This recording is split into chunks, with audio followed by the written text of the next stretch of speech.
So guys, you're welcome. Today we shall talk about skeleton. Basically, it's gonna be the introductory lecture. I'm Oscar Matthews. This is Prosperity Medical Academy. Let's get in. So about skeleton, we shall talk about the subdivisions, the classification of bones, and functions of bones. Bones generally are classified connective tissues that consist of osteocytes, and these osteocytes are embedded in a matrix of ground substance and collagen fibers. The skeletal system as a whole in the human body is subdivided into the axial skeleton and the appendicular skeleton. The axial skeleton is the central bony framework, and it includes the skull, the vertebral column, and the thoracic cage. Then the appendicular skeleton is formed by peripheral bones of the limbs. How are bones classified? Bones are classified according to shape, where we have long bones, short bones, irregular bones, sesamoid, all that. Then we have bones being classified according to structure, where we have compact and cancellous.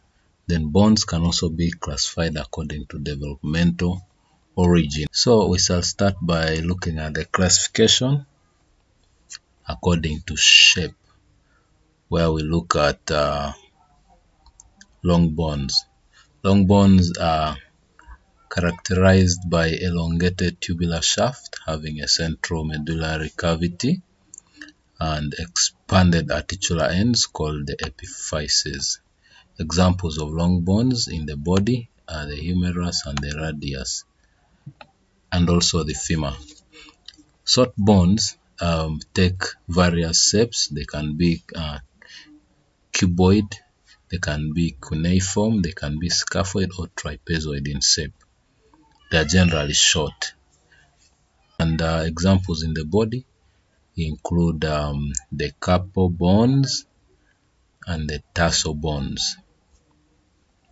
Looking at flat bones appear like shallow plates, and examples include the ribs, the scapula, bones of the cranial vault make up flat bones. Irregular bones, they don't have a definite shape, so they include those bones which cannot be assigned to any of the above groups in terms of shape, and they include the hip bones, the vertebral bones, and others in the body. Another example of classification according to shape are the pneumatic bones, which contain air spaces that are lined by mucous membranes, and we see pneumatic bones in the maxilla. We also have accessory bones.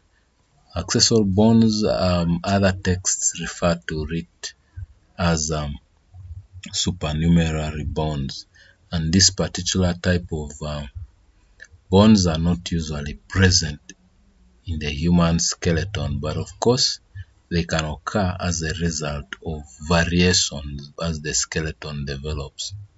They are usually present in relation to the limbs and also the skull bones. An example of supernumerary bones are the ostrigonum at the back of the ankle and the os peroneum, which occur in the peroneus longus tendon. According to shape, we also have sesamoid bones, which are sesamoid in shape. They develop in certain tendons, and their role is just reduction of friction. Thus, they protect from excessive wear. According to structure, bones can be compact or cancellous. The compact bones are dense and they are developed in the cortex of long bones. Majorly, their role is resisting mechanical pressure. Cancellous bones are also called spongy bones, and for them they consist of a meshwork of lamellae or trabeculae within which are intercommunicating species. We see them in the vertebral bodies, in the ribs, in the sternum.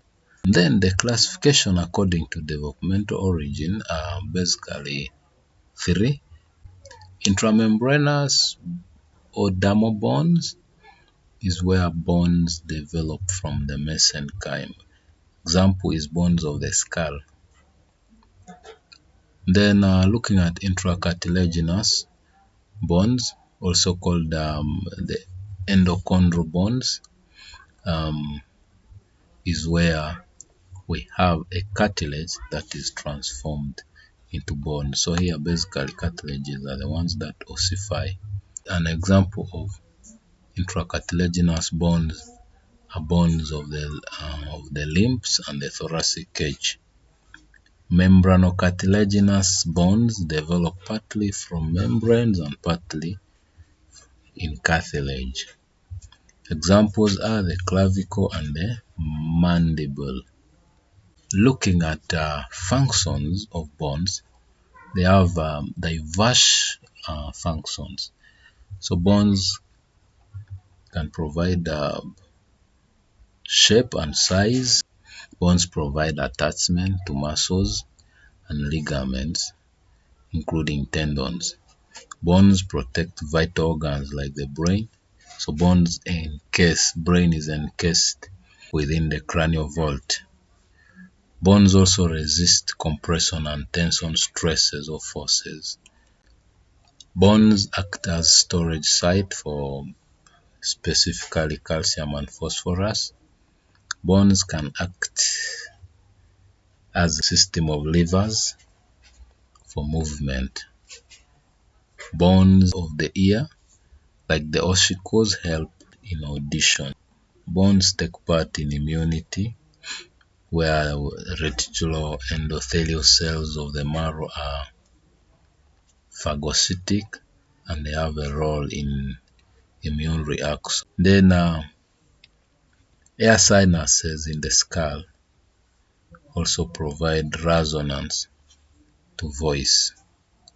So these are some of the functions of bones. To watch more about our specific lectures of specific bones are present among the Saxperity videos. Don't forget to check in to learn more. God bless you.